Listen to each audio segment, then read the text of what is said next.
Então, eu preparei algumas coisas voltadas à segurança da informação no escritório de advocacia.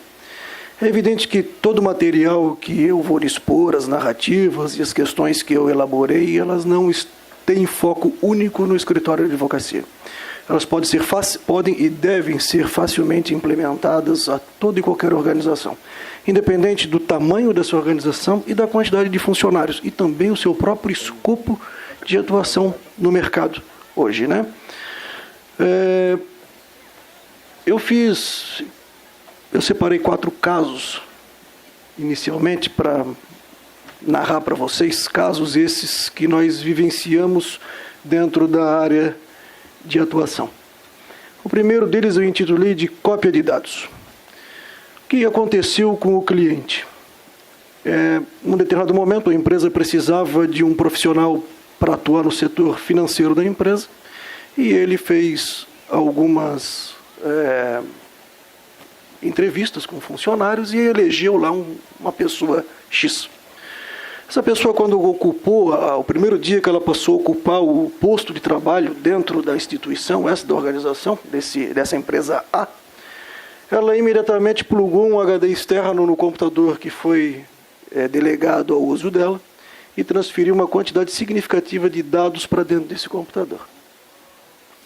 Dados estes que eram do antigo emprego deste funcionário. Ou seja, ele, antes de sair da empresa, ele plugou o HD externo naquele computador, copiou todas as informações, dados não estruturados, portanto, eram e-mails, eram arquivos do Excel, arquivos do Word, planilhas, dados dos mais diversos, dados de pagamento, de faturas, de recebimentos, dados pessoais de clientes, enfim, ele transferiu todas essas informações para o HD externo e copiou essas informações para o computador do novo posto de trabalho na empresa A.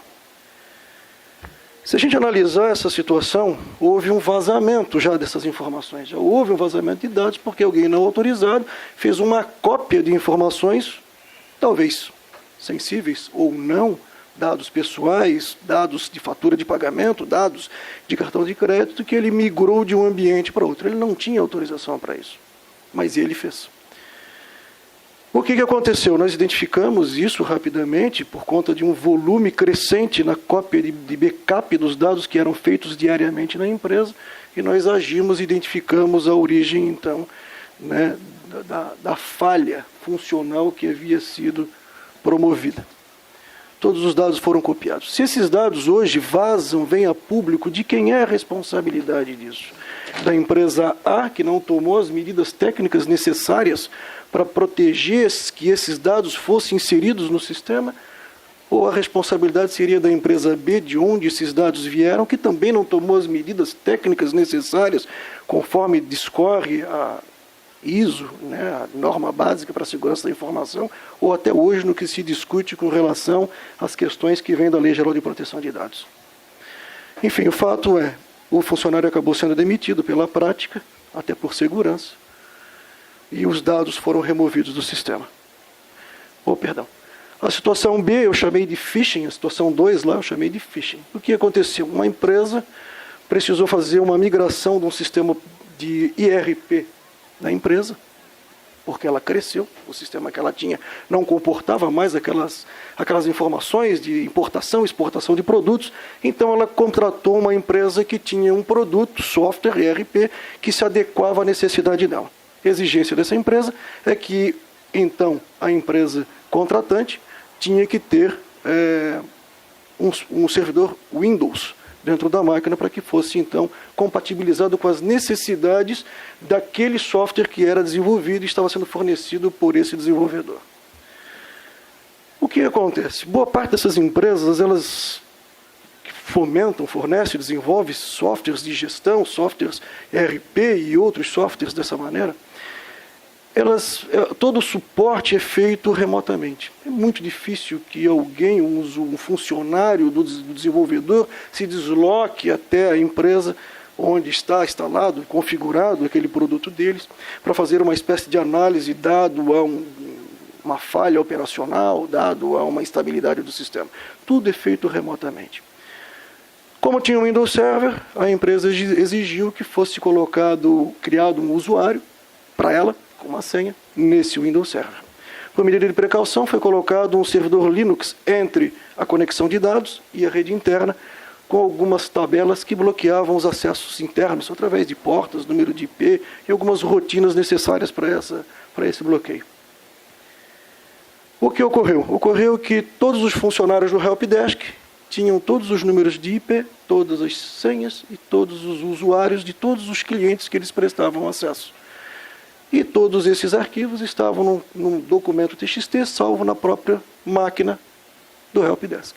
Então o funcionário tinha o número de IP, tinha a senha, tinha o usuário. O que aconteceu? Numa madrugada de sexta para sábado, aquele funcionário, de posse dessa informação, acessou a máquina, esse Windows Server, por uma linha segura, porque ele tinha o IP, porque ele tinha a senha, porque ele tinha o usuário da máquina, e configurou um serviço dentro dessa máquina que permitiu a ele criar uma página falsa da Visa, disparar uma quantidade significativa de e-mails para um banco de dados de e-mails que ele tinha, e cada vez que alguém clicasse para acessar aquela promoção de final de ano, queria concorrer a um carro, o formulário pedia o número do cartão de crédito, com o seu código verificador, com a data de validade, com o endereço, o nome completo e o CPF. Na segunda-feira, quando nós tomamos, isso foi na madrugada de sexta para sábado, na segunda-feira, quando nós tomamos conhecimento disso, nós conseguimos bloquear o procedimento que estava rodando dentro do servidor e identificamos que lá dentro tinha um arquivo TXT com uma quantidade significativa de pessoas que já tinham sido vítimas daquele phishing. Por sorte, e um detalhe importante, a engenhosidade do mecanismo que ele criou, ele elaborou que a cada determinado período de tempo, o sistema enviava um e-mail com aquele arquivo TXT para ele, ou seja, não precisava nem voltar mais no servidor para verificar quem tinha preenchido aquele formulário e que tinha lá informado esses dados de cartão de crédito. Por sorte, agindo a tempo e modo, ele não recebeu nenhuma daquelas informações. O terceiro ponto eu não presenciei, o terceiro ponto foi relatado para mim por uma pessoa que é dona de um hotel aqui em Florianópolis, um hotel pequeno, 2 máquinas, uma na recepção e uma máquina na parte administrativa. Essa máquina da parte administrativa era uma máquina que ela usava, inclusive, para questões familiares, pessoais, informações, fotos, vídeos da família estavam salvos lá dentro. Mas essa máquina da parte administrativa também funcionava como se fosse um servidor e toda a base de dados do sistema hoteleiro, sistema estruturado, os dados estruturados estavam dentro dessa máquina. Ou seja, 2 máquinas dentro desse hotel ficavam 24 horas ligadas. Essa máquina que tinha os dados pessoais e o sistema hoteleiro, a base de dados, e a máquina da recepção, que então fazia todo o check-in, check-out e controle de consumo dos hóspedes. Um outro método dentro dessa condição do acesso remoto, da prestação de um serviço remoto, de uma assistência remota a um sistema desenvolvido, as empresas se valem hoje, muita gente deve ter conhecimento, já deve ter ouvido falar do TeamViewer. TeamViewer é uma ferramenta que tem 2 maneiras de funcionar. Depois que você instala, você recebe um identificador, um número único, que aquele número te identifica na rede da TeamViewer. Aquele número vai ser seu e não há sobrescrição daquele número. Ele te identifica em qualquer lugar que você esteja com aquela máquina. Só que a TeamViewer tem uma previsão, você configura ele para um acesso supervisionado e um acesso não supervisionado. O acesso supervisionado é aquele que, quando você abre o TeamViewer, ele vai gerar para você um código, 4 algarismos, que é a senha daquela conexão. E você, supostamente, está supervisionando o que o técnico do outro lado está fazendo com a sua máquina. Você está acompanhando na sua tela. O suporte remoto vê a sua tela e você está vendo o que ele está fazendo. Isso, exatamente. Acontece que muita gente confia. Fica mexendo, eu vou tomar um cafezinho, quando você terminar, só deixa na tela informado que você terminou e eu prossigo com o trabalho. Muita gente, desses técnicos de suporte, eles não fazem isso de maneira mal intencionada. Alguns fazem para facilitar o acesso no terceiro momento, numa terceira necessidade. Mas ele converte o acesso supervisionado para o acesso não supervisionado. Então ele vai lá e programa o TeamViewer, para cada vez que o TeamViewer for acionado, o Windows for ligado, o TeamViewer é carregado. E ele inseriu uma senha pessoal naquela conexão, e ele tem o número da tua identificação e a tua senha. então ele passa a ter o controle total da tua máquina. Se você no final de semana, numa madrugada, numa noite qualquer, você deixar essa máquina ligada, o TeamViewer carregado, qualquer usuário que tiver poder, acesso à informação desse número de identificação e essa senha, vai acessar o teu equipamento. E que aconteceu com essa dona desse hotel. Ela nunca trabalhava os finais de semana porque ela esperava os finais de semana para aproveitar com as filhas. Mas num determinado final de semana, ela foi para o hotel, porque as filhas estavam envolvidas numa outra atividade. E quando ela chegou no domingo, que ela abriu a porta do hotel, alguém estava conectado, logado na máquina dela, vendo as fotos das filhas de biquíni na praia. Foi uma situação bastante desagradável, ela rescindiu o contrato com o prestador de serviço, e foi uma situação muito delicada que ela teve que resolver. O quarto e último episódio aconteceu numa pousada aqui em Florianópolis. O hóspede descobriu que numa das caixas embutidas da parede passava um cabo de rede.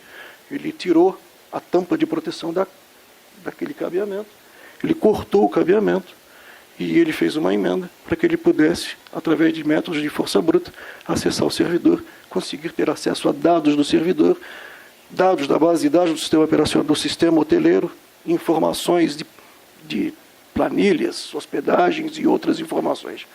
Ele não conseguiu porque o servidor foi previsto com alguns níveis de segurança, inclusive a própria base de dados do sistema hoteleiro estava numa pasta que não ficava disponível, não era visível, e ele não conseguiu ter acesso a essas informações. Nós só descobrimos isso porque o usuário da máquina disse que a máquina estava perdendo corriqueiramente a conexão. Volta e meia ele não conseguia manter a conexão estável com o sistema hoteleiro. Então, o sistema reportava que perdeu a conexão com o servidor e nós fizemos alguns testes e identificamos o cabo cortado e foi necessário reparo com relação a isso aí. Vejam bem, 4 situações que envolvem um terceiro que supostamente deveria de ser alguém de confiança. Um funcionário, um prestador de serviço e um cliente. Você tem um funcionário que você contratou para exercer uma função única, e ele foi além. Esse tipo de funcionário é o funcionário que corriqueiramente cria um problema. Ele acha que ele sabe muito. Ele vai dar conta de resolver se alguém identificar que ele não atuou com a diligência que ele deveria ter tomado. E normalmente é o tipo de funcionário que causa problema para a estrutura operacional da empresa. Prestador de serviço você contrata e é alguém que você confia que ele detém o poder de todas as informações da tua empresa, os acessos, os dados, as familiaridades com a tua rotina, e você não espera que ele atue dessa maneira. Da mesma maneira, o próprio cliente. Você, quando, no caso ali, um hóspede, mas um cliente qualquer, que quando você recebe ele dentro da tua empresa, que você cede para ele um espaço para um determinado trabalho, ou para uma conexão momentânea, para uma reunião ou alguma coisa, você não espere que ele venha atacar, né, as tuas informações da empresa. O fator humano é uma das maiores potenciais causas de incidentes dentro da empresa. Tá? Essas ações elas podem ser intencionais ou não intencionais. Percebam que nos 4 exemplos que eu dei anteriormente, era alguém muito próximo da empresa.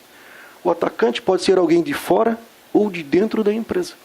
Pode ser alguém interessado, alguém que tenha interesse em promover uma retaliação à empresa. Pode ser um funcionário que foi dispensado, um prestador de serviço que foi substituído.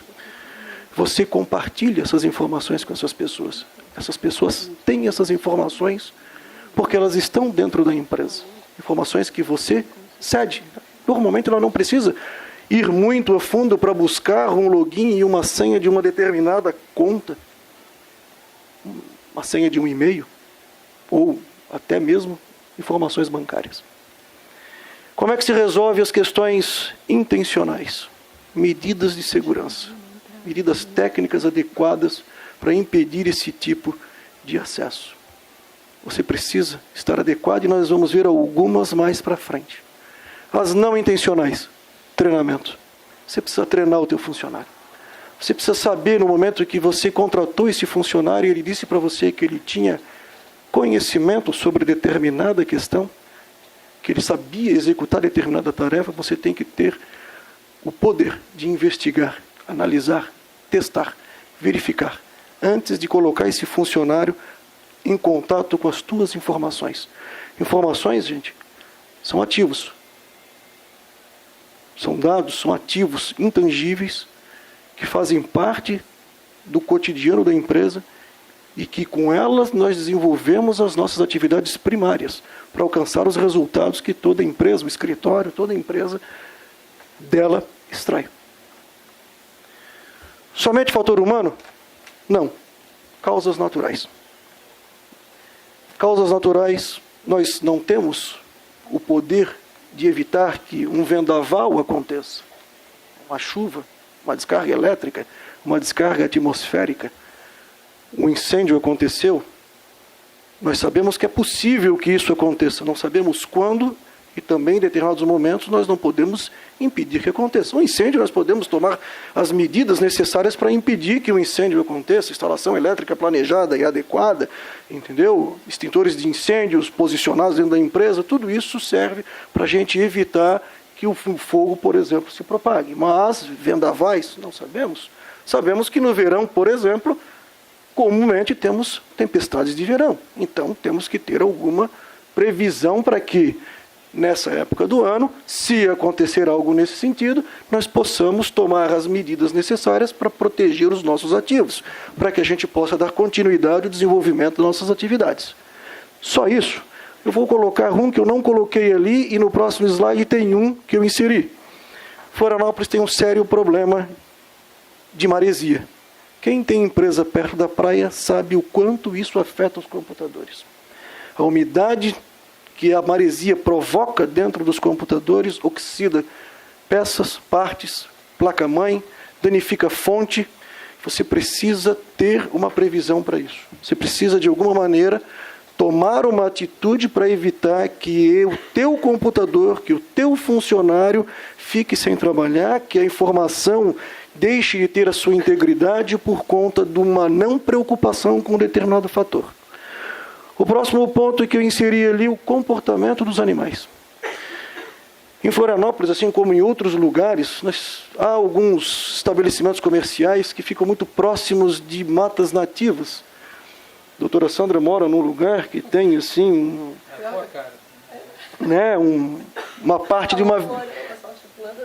uma parte de uma vegetação. Exatamente.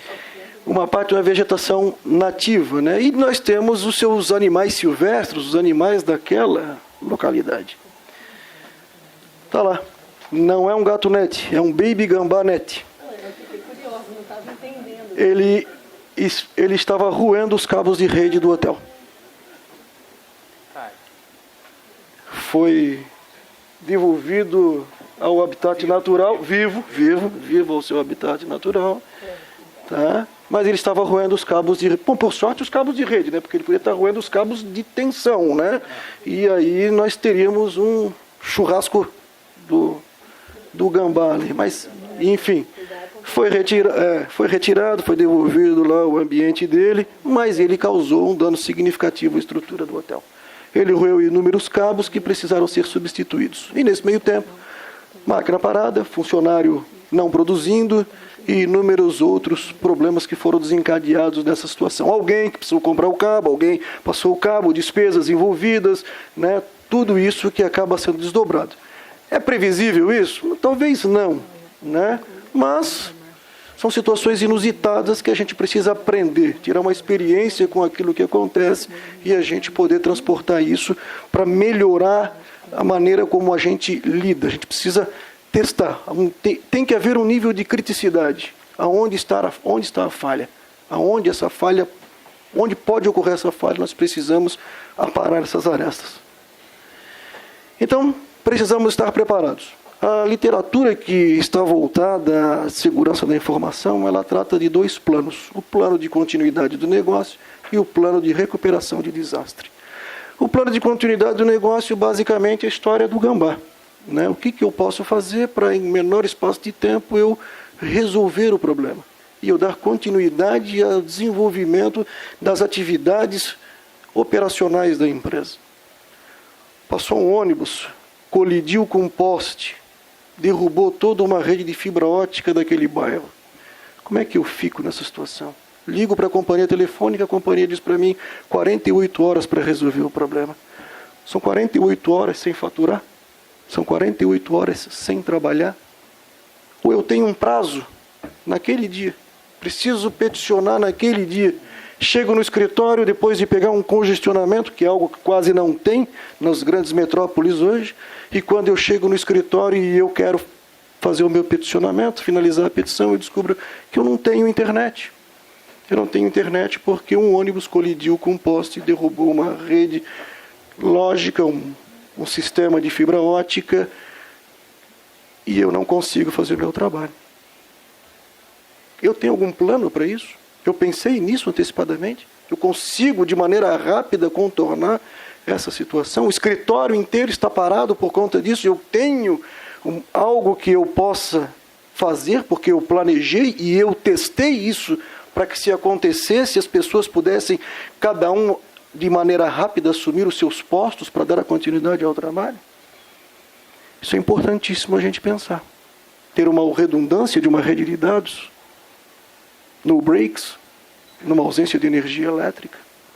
Pelo menos no break que pudesse manter em funcionamento as máquinas prioritárias dentro da empresa. O servidor, uma máquina de faturamento, uma máquina responsável pelo despacho de uma mercadoria, ou uma máquina dentro do escritório e um servidor que pudesse nela promover os peticionamentos necessários e cumprir com os prazos. Ou eu vou me sujeitar a pegar um carro, atravessar a cidade, congestionamento, para conseguir chegar em casa e dar provimento àquela minha obrigação de peticionar naquele dia. Plano de recuperação de desastres. Define como uma empresa retoma as suas atividades após um desastre. Gente, incêndio, vendaval, arrancou toda a cobertura do telhado da empresa. 60 dias para recuperar. A empresa piorar, não tem nem seguro para resolver o problema. De maneira rápida, vai ter que contratar alguém para conseguir reestruturar toda a cobertura daquela empresa. 60 dias sem faturar, 60 dias sem trabalhar. 60 dias que você vai fazer o quê? Dispensar os seus funcionários, remunerando eles, porque você não teve um planejamento de onde e como continuar com o teu trabalho. Talvez pensar num co-work perto. Talvez 4, 5 funcionários, que são os funcionários essenciais, as rotinas, as atividades orgânicas da empresa que poderiam ser alocados em determinado lugar para fazer esse trabalho. Enfim, algo que nós precisamos pensar. Eu vou elencar 8 pontos que eu acho fundamentalmente importante que cada um de nós passe daqui para frente a se preocupar. Eu intitulei de Teatro da Segurança, propositadamente porque as antigas técnicas, essas que a gente vem empregando até agora, que nos dão uma falsa percepção de segurança, com a entrada em vigor da Lei Geral de Proteção de Dados, nós não vamos poder mais manter práticas que não estejam em harmonia com os objetivos pautados pela lei, as necessidades e adequações técnicas, assim como as questões de proteção dos dados pessoais. Eu vou mais além. Os próprios dados, os próprios bens intangíveis que todos nós temos dentro das nossas máquinas. Modelos de petição, modelos de formulário, uma empresa que tem os seus pedidos, as trocas de informações com representantes, com fornecedores, aquisições, tudo isso é substancialmente importante para o exercício da atividade daquela organização. Então vamos lá, o primeiro ponto que eu trago é sobre o e-mail. Chamo a atenção para os e-mails gratuitos. Onde essas informações, esses e-mails estão sendo armazenados? Acho legal ter um e-mail gratuito, nada contra. Eu tenho um Gmail, usa ele para a tua rede social, para logar na tua rede social. Usa ele para acessar aquela página que talvez você ache que não é muito segura. Mas cria um e-mail corporativo, registra um domínio. Não é algo tão caro, é acessível a todos. Registra um domínio. Cria um e-mail através desse seu domínio. Ao meu caso, por exemplo, alexandre@biligal.us ou alexandre@medeirosadvocacia.dv.br, porque nós passamos a ter mais controle sobre isso. E-mail são dados não estruturados. Nós vamos precisar de relatórios. Relatórios para comprar um relatório de impacto. Nós precisamos saber o que está sendo transitado por dentro dessa fonte de comunicação.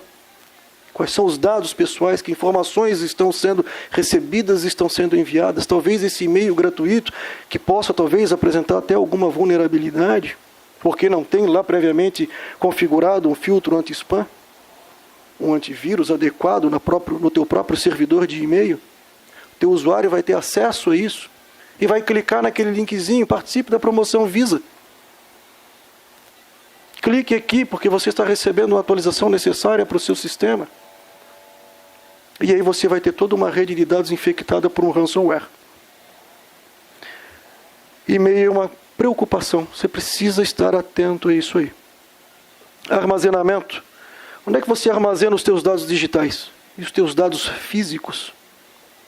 Quem tem acesso a essas informações? Qualquer pessoa dentro da tua rede pode acessar. A tua rede não é segregada, não há uma setorização de que o teu departamento financeiro enxerga o que é aquilo que é concernente a ele, o teu departamento de RH aquilo que é dele, o teu departamento de vendas aquilo que é dela.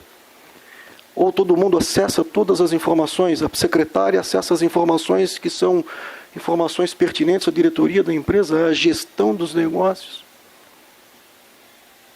Você precisa pensar nisso. Essas informações elas precisam estar disponíveis a quem precisa de acesso a essa informação. E não a todo o corpo funcional da empresa. Doutora Sandra, como é que nós estamos de tempo? Tranquilo? Tá. Backup. Isso é um grande problema para as empresas. Quando fazem, acham que estão seguros porque tem um funcionário que ficou encarregado de acionar um softwarezinho que vai fazer o backup. Gente, se o computador de vocês, o servidor de vocês tem um HD e esse HD está particionado em C e D e o backup dos dados que estão em C são salvos no D, esse teu backup não serve para nada. Ele não tem confiabilidade nenhuma. Porque o dia que o teu HDC, o único que você tem na máquina, falhar, você perde o teu original e todas as tuas cópias.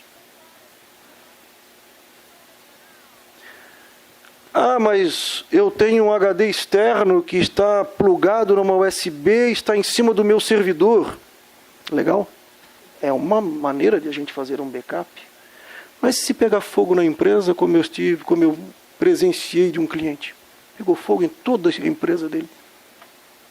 Toda a empresa dele. Queimou o servidor e queimou o HD externo. A sorte é que ele tinha um backup que era feito em outro lugar, fora da empresa. Todos os dias rodavam várias rotinas de backup que foram previamente instituídas. Uma delas era fora da empresa. Ele perdeu os computadores, mas ele não perdeu os dados para voltar a trabalhar. Depois que novas máquinas foram adquiridas, os dados foram recuperados. E ele continuou a atividade profissional dele. E se entrar alguém na empresa, não vamos pensar algo nem tão drástico como um incêndio, mas entrou alguém na empresa e roubou o servidor. Você acha que o meliante vai olhar para o HD externo em cima? Não, eu vou deixar esse HD para que ele possa voltar a trabalhar. Ele não vai fazer isso. Isso não existe. Ele vai levar o teu computador, o teu servidor, vai levar o teu HD externo e tudo mais que estiver ao alcance que ele puder carregar naquele momento. Então, backup é algo fundamental. O backup vai além da sua implementação. Nós precisamos testar se o backup funciona.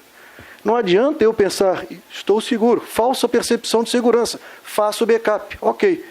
E no dia que eu precisar dele, eu vou fazer uma restauração desse backup e percebo que há dados que não estão íntegros. Não houve a cópia, ela está desatualizada, tem 4 meses que o último backup foi feito. Inúmeras informações necessariamente importantes para a atividade da empresa, negócios que estavam sendo fechados nos últimos dias foram perdidos. Como você recupera isso? Você vai ligar para o teu cliente e pedir para ele passar aquelas informações? Você vai pedir autorização para o cliente Se você tem, se o seu negócio lida direto com o consumidor final, com os dados pessoais, você vai ligar para o teu cliente e pedir autorização dele para voltar a trabalhar com aquilo que você já fazia, porque você não tomou as precauções necessárias para manter a integridade desses dados. Há algumas maneiras fáceis de comparar se esses dados copiados, os backups, são iguais aos restaurados. Você não precisa abrir arquivo por arquivo. Você pode fazer um cálculo de hash lá na tua cópia e no teu restore. O cálculo tem que apresentar o mesmo resultado. Então, se apresenta o mesmo resultado no cálculo de hash, você sabe que o teu original e os teus dados copiados é exatamente o mesmo. Home office. Muita gente tem lançado mão, contratado profissionais, advogados, que têm o foco único de produzir material para o escritório. Esse advogado só vai no escritório quando ele precisa pegar algum material para poder trabalhar em cima dele.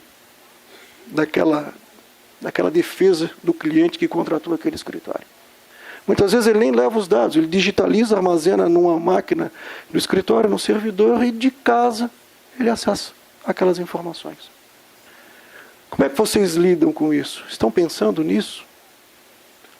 Medidas precisam ser tomadas, contratos precisam ser revistos, precisa se analisar essas questões.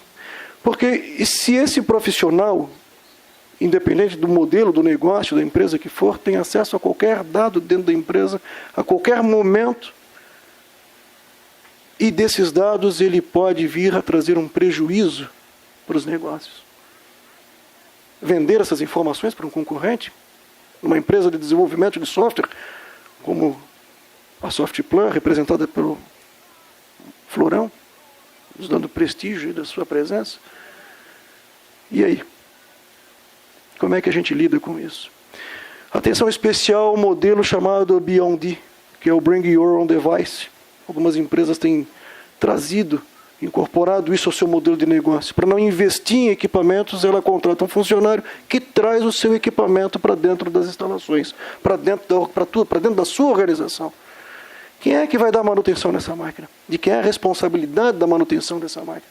De vistoriar esse equipamento, se ele está seguro, se ele não está infectado. Como o funcionário que usa a sua própria máquina de casa, que leva para o escritório, vai acessar os dados da sua empresa. Rede. Nos meus pontos ali, eu basicamente tratei de rede sem fio. Por quê?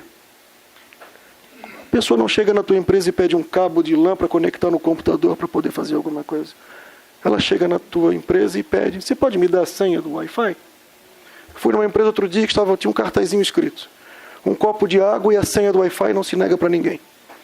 Bem legal.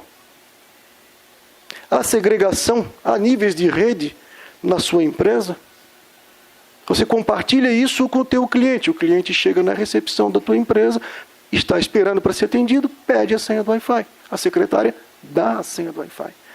Ele recebe um IP e ele se conecta. Naquele mesmo nível de IP tem o teu servidor, todas as tuas máquinas de rede, todos os teus dados, todas as informações do teu negócio. Se for um usuário um pouquinho avançado, com um pouquinho de conhecimento, ou com intenção, a exemplo do caso 4 que eu narrei, ele pode conseguir acessar algumas informações da tua rede. Eu compartilho a minha rede Wi-Fi com o dentista da sala do lado, porque a gente paga junto para economizar um dinheirinho. Ele usa, passa para os clientes e você não tem mais controle de quem usa, como usa e a hora que é utilizada essas informações. E aí você tem um servidor que fica ligado 24 horas e alguém tem a senha do teu Wi-Fi. Que pode tranquilamente sentar na frente de um notebook, conectar no teu Wi-Fi de noite e ter acesso, explorar qualquer vulnerabilidade da tua rede. A coisa não fica presa somente à rede Wi-Fi, mas há muitos escritórios que têm salas comerciais e andares distintos do mesmo prédio. Como é que você levou esse cabo de um ambiente para outro? Como é que você conectou esses dois ambientes? Esse cabo passa por um local seguro? Ou esse cabo está passando por dentro de uma caixa de passagem no corredor, junto com todo o cabeamento telefônico que é distribuído para todos os prédios? Ou seja, alguém que abrir aquela caixa tem acesso ao teu cabo que pode romper simplesmente para criar um prejuízo, ou pode sim fazer uma emenda, como o caso que eu narrei também, e conseguir, num determinado momento, explorar as tuas falhas de segurança e ter acesso às tuas informações. Software. Esse ponto, para mim, é especial. Boa parte das pessoas utilizam o software não licenciado, software pirata. E para isso, para que ele possa funcionar, o camarada busca na internet um crack, e instala esse crack no teu computador, para que o teu software, o teu Windows, o teu Office, o teu Adobe, se comporte como se ele fosse licenciado. Você sabe exatamente o que aquele crack está fazendo? Nos procedimentos e processos, as subrotinas dentro do teu computador, você sabe o que ele está fazendo? Se ele está simplesmente fazendo aquilo que ele disse que ele ia fazer, vou fazer com que o teu software pareça legal, funcione como se fosse original, ou ele está baixando a segurança do teu computador, abrindo portas no teu firewall, permitindo o ingresso de um atacante, porque esse crack abriu uma porta X, avisou o desenvolvedor do crack, fez um ping, identificou, e ele conseguiu ter controle sobre o teu equipamento. Chama atenção para o seguinte: boa parte das pessoas que utilizam software pirata não atualizam os seus softwares. Porque se atualizar o software, aquele crack deixa de funcionar, vai ter que craquear de novo. E talvez aquele crack não funcione para aquela nova versão, vai ter que procurar um novo crack. Então você tem duplamente um problema: o software pirata e o software que não está atualizado. Ou seja, software desatualizado é software vulnerável. Eu trago mais 2 pontos. Software de procedência duvidosa. Magicamente alguém aparece dentro da empresa com uma solução gratuita que vai resolver todo e qualquer problema. Não estou querendo ser genérico. Há muitos softwares gratuitos que são muito bons, mas tomem cuidado com alguns desses softwares. À medida que você vai avançando na instalação e você não tem conhecimento, porque isso não é revelado no momento da instalação, ele instala uma barra de ferramenta que daqui a pouco ela surgiu dentro do teu navegador e tu nem sabia que ela tinha. Daqui a pouco aparece um outro aplicativo dentro do teu computador, você nem sabia que ele estava lá dentro. Para que serve? Que controle tenho eu a partir da instalação de softwares duvidosos desse? Então fica a pergunta: quem é que tem controle sobre esses ativos dentro das organizações? Quem é a pessoa incumbida de avaliar a necessidade de atualização de software, da migração de um software, da mudança de um software, adequar esse software às necessidades daquele estabelecimento? Há uma pessoa que fez isso? Ou qualquer usuário baixa o que ele acha bonito da internet porque vai resolver o meu problema? Puxa, tão legal o Photoshop, eu posso editar fotos, eu vou baixar o Photoshop. Vai lá no repositório da Adobe, baixa o Photoshop, baixa um crack, coloca na sua máquina. Além das dores de cabeça com relação à questão da legalização desse produto, né, com relação à pirataria, que se depois você cair aí num programa de conformidade de uma dos desenvolvedores, você aí tem inúmeros problemas que você pode trazer para dentro da empresa com relação ao fato de estar utilizando um crack que está expondo a tua máquina. Treinamento. Gente, importante. Questões não intencionais. Há treinamento constante dentro da empresa. Essas políticas, essas regras são publicizadas. Todos têm conhecimento. As pessoas que foram incumbidas de realizar determinada tarefa, elas têm competência para realizar. Há uma pessoa que centraliza essas informações, que num caso de incidente, os funcionários possam reportar a ela e ela venha tomar as medidas necessárias, ou quando há um incidente, todo mundo corre para todos os lados e todo mundo liga para todo mundo e ninguém sabe, ao final, o que fazer ou como fazer. Nós precisamos adequar isso. Não é algo que vai acontecer quando eu fizer lá um data mapping e eu vou levantar todos os dados dentro da empresa e depois eu vou fazer um data discovery e acabou. É algo que precisa ser feito regularmente. Eu preciso analisar os quesitos de segurança regularmente. Eu preciso testar, eu preciso avaliar, eu preciso validar, eu preciso testar, eu preciso simular e testar se aquilo que está no plano teórico vai funcionar perfeitamente se acontecer aquele incidente. Por quê? Se eu não treinei, na hora que acontecer um incidente, ninguém efetivamente vai saber qual o seu papel, como agir, como fazer. Então, treinamento. É preciso avaliar essas questões. Tomar as precauções com relação a isso aí. O último ponto eu chamei de controle de acesso. As documentações que envolvem a segurança da informação, a própria ISO, literatura voltada a esse segmento, ela trata de 3 maneiras seguras para franquear o ingresso do usuário, seja nas instalações físicas ou o seu logon nos ambientes informáticos. A literatura fala que é basicamente algo que você sabe, algo que você tem e algo que você é.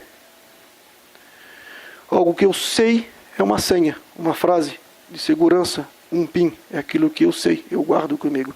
Algo que eu tenho são os tokens, os smart cards que nós utilizamos para fazer os nossos peticionamentos eletrônicos. E algumas outras exigências regulares que precisa ser feito, né? Exemplo do CNPJ, o eCNPJ, o eCPF, outras certificações digitais necessárias que se utilizam um e-card ou um token, um certificado digital. Algo que eu sou, a leitura da íris ou da impressão digital, a biometria. O token, a documentação, ela fala que é importante que você tenha 2 fatores de autenticação, que você não fique preso a somente um. Quando a gente usa o token, a gente está utilizando 2 modelos. Algo que eu tenho, que é o token, eu preciso plugar no computador para funcionar, e algo que eu sei, que é a senha.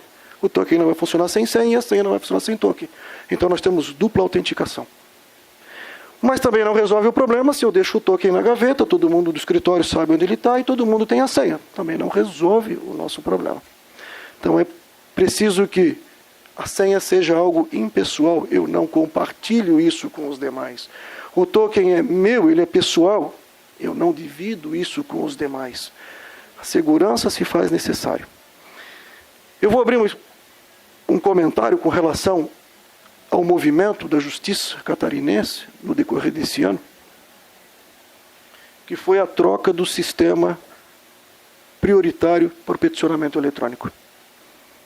Até então nós tínhamos um software que era o ESAG, todos conhecem.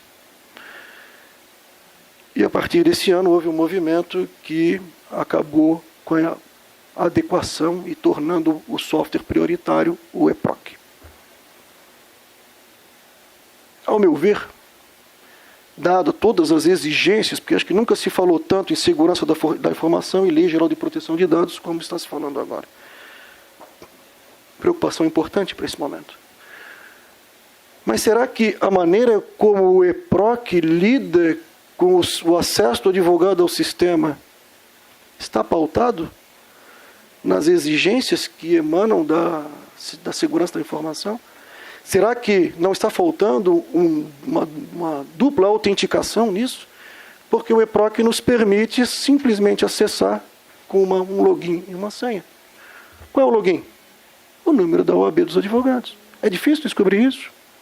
Basta eu entrar lá no CNA, eu colocar o nome do doutor Eduardo, eu vou saber o número da OAB dele, engenharia social, eu consigo talvez, não fazendo a promoção de um ataque individual, mas se eu fizer um ataque em massa, um ataque coletivo, através de um e-mail, de alguma ferramenta que promove a engenharia social, talvez eu possa lá, doutor, atualize aqui as suas informações, talvez eu capture alguns acessos.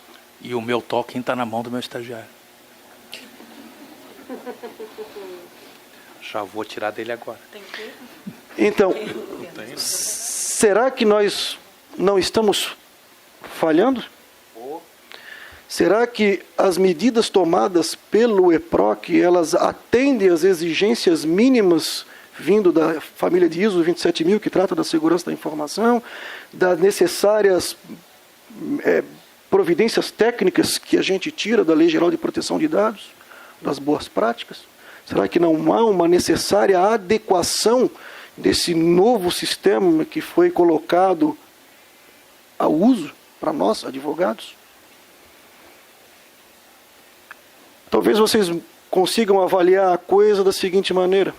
Vocês têm um estagiário no escritório e o estagiário tem o teu login, o número da sua ordem e tem a senha para fazer o protocolo. E num determinado momento o teu funcionário pede uma folga, você não dá, era uma viagem de família que ele tinha, ele fica bem chateado e ele resolve fazer uma retaliação. Basta um clique. Ciência com renúncia de prazo. Para ele conseguir acabar com o custo do teu processo. Um clique. Quanto vale a reputação do teu escritório? Quanto vale a reputação da tua empresa? A reputação da empresa ela é baseada no prestígio que o teu cliente tem com relação ao teu negócio, ao nome, à ostentação da tua marca, o nome, o tempo que você atua, as tuas vitórias, as conquistas da tua empresa. Será que deixar toda essa abertura, não se preocupando com a Lei Geral de Proteção de Dados ou com as questões que para mim é prioritário, não dá para você discutir Lei Geral de Proteção de Dados num ambiente minimamente seguro? Será que se você não tiver tomado as diligências necessárias para mitigar os riscos, para evitar os riscos, e você ter o teu nome exposto porque aquele advogado usa software pirata, porque aqueles dados vazaram do escritório, o exemplo do que o doutor Eduardo narrou, que é abafado, isso daqui a pouco isso vem a público. Está lá. Destaca o autor que conquistar novos clientes custa 5 a 7 vezes mais que manter o cliente atual.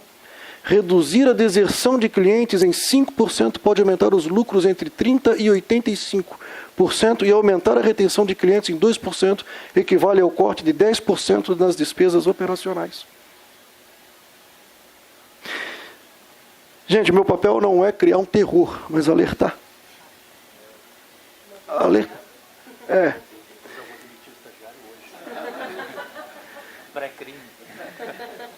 Mas chamar a atenção de todos. Eu não estou esgotando a temática. Há inúmeros outros pontos que precisam ser debatidos, que precisam ser discutidos dentro dos escritórios, dentro das empresas de vocês, para entrar em harmonia com a segurança mínima necessária. Dá para implementar todas as seguranças previstas? Não dá. Há riscos que são aceitáveis. Você pensa, eu não vou investir nisso porque o custo de investimento disso é muito maior do que o risco que eu vou correr. Se eu perder aquela informação, ok, eu consigo recuperar de alguma maneira. Então não vale a pena despender recursos em cima de algo que é substancialmente mais caro do que o tempo que você vai levar para recuperar aquela informação. Alguns riscos são aceitáveis e vocês precisam saber quais são os riscos aceitáveis, quais são os riscos não aceitáveis, como tratar essas informações dentro do ambiente de trabalho de vocês.